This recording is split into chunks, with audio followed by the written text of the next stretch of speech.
Lo que está sucediendo en la isla con estos apagones a nivel nacional y la crisis energética y humanitaria evidentemente amerita análisis y Ujú. conocer un poco más acerca de este país. Es por eso que nos vamos a enlazar ahora mismo con el periodista Carlos Cabrera. Carlos Cabrera es periodista cubano, exiliado actualmente en Madrid, evidentemente derivado de esta crisis de derechos humanos, en lo que la libertad de expresión que no se tiene en Cuba y evidentemente pues es un referente para nosotros, Carlos Cabrera. Es por eso que nos enlazamos. Carlos, ¿cómo está? Buen día, bienvenido. Estamos por aquí, mi compañero Pablo Valdés y su servidor Juan Rivas. Adelante, buen día.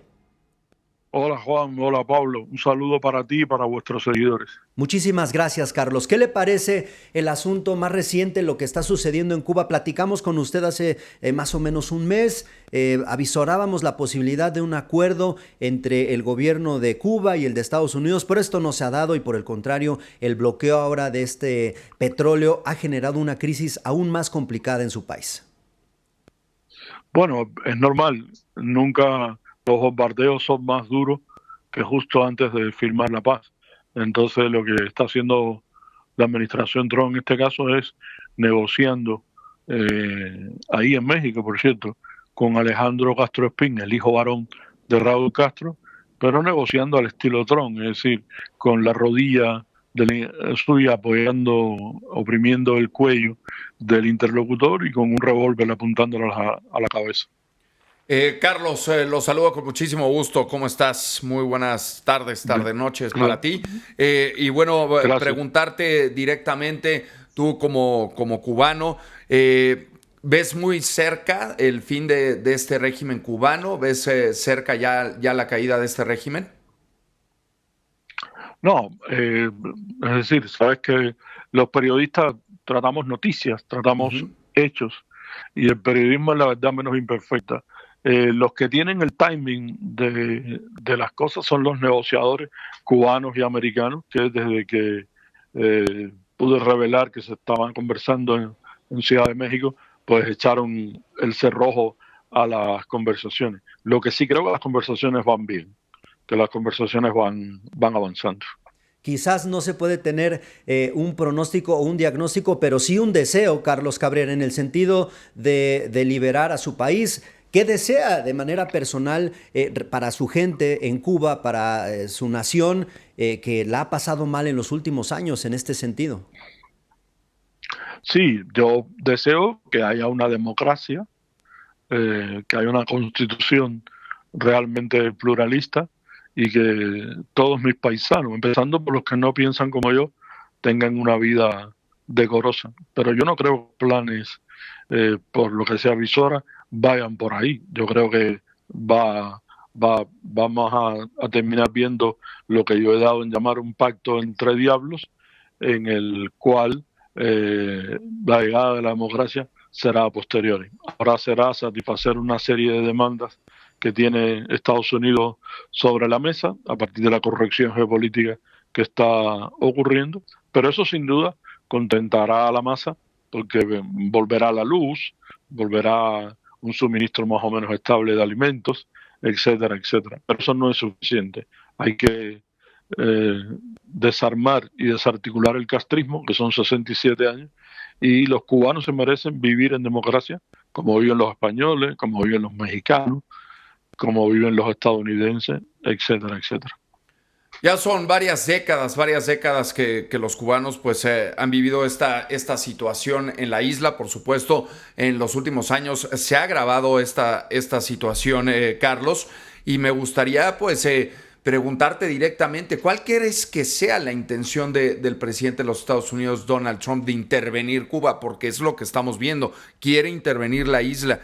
¿Quiere realmente el bienestar de los más de 9 millones de cubanos que viven en la isla? ¿O cuál crees que sea la intención real de Trump?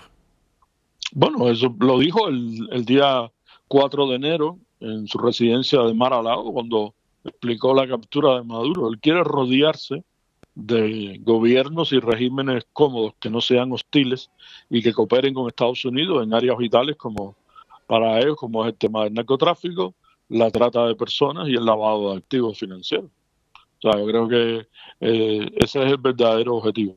Si posteriormente los cubanos fuéramos capaces de construir una alternativa democrática al castrismo y tal, bueno, pues será así, pero yo no veo que esa sea la prioridad. Igual lo están haciendo y no soy capaz de darme cuenta, pero yo insisto, creo que vamos camino de lo que yo he dado en llamar un pacto entre diablos que garantice, por un lado, los intereses de Estados Unidos, que son los que acabo de decir, y por otro lado, la salvación de la familia Castro Spin, Claro, que son los hijos y los nietos.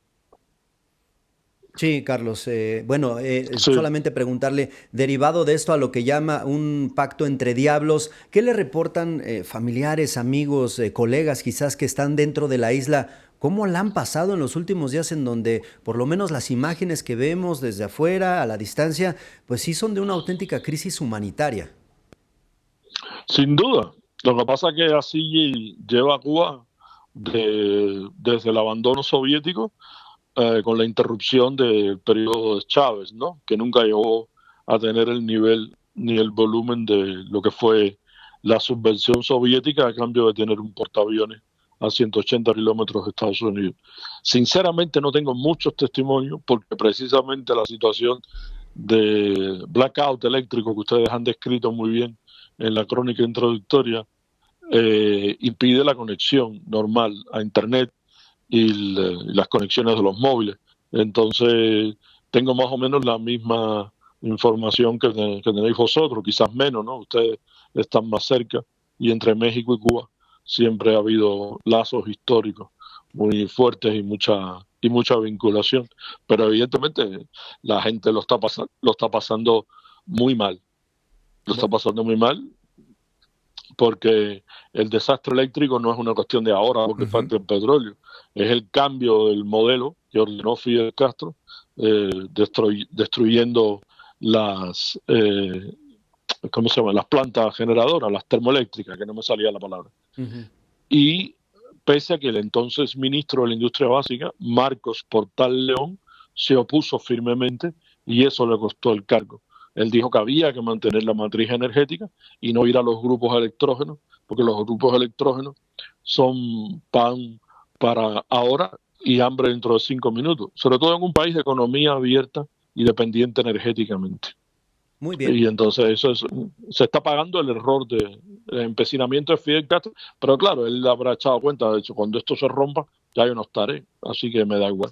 Sin pensar en la estela de crisis que está dejando en la isla, aún después evidentemente de su partida. Carlos Cabrera, periodista cubano, exiliado actualmente en Madrid, le agradecemos mucho la entrevista, el análisis y por supuesto siempre la invitación queda abierta para ir conociendo qué más sucede allá en la isla.